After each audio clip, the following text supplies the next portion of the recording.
This is a shout out to all you moms and dads out there when you're trying to figure out where you can afford kid activities.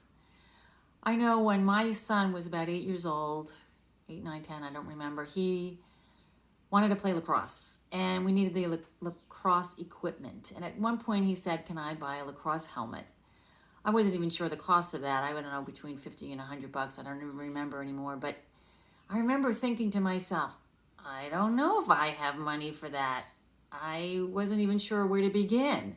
And that's when I realized I really need to get a spending plan on paper so I could clarify whether or not I could afford to buy that activity, whether he can buy equipment, whether I should sign him up for the activity and the cost of that. I needed to have some reference point to see if I can afford it. So I remember when he asked, I was thinking, wait, I have to pay my mortgage this week. And then I thought, I really need to get this on paper. I don't want to have them asking, both of my kids asking for stuff that I don't know if I can afford it or not. And if I said yes and then backed out and said I can't pay my mortgage, that's not going to happen. So that's what started me getting my spending plan organized, put it on paper, and clarified for me how much I could set aside for kid activities.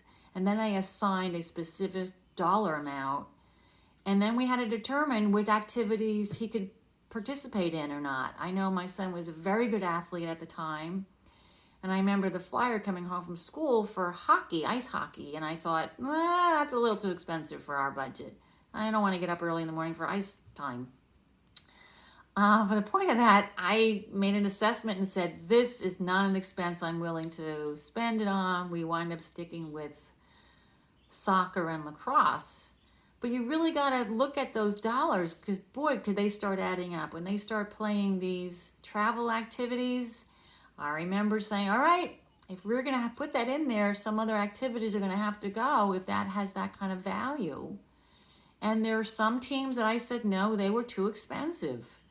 So it's really important to get that kind of perspective on paper. Let us help you get it organized so you can be clear what your kid's can afford to play with and what you feel comfortable affording so that you're not sabotaging your household budget.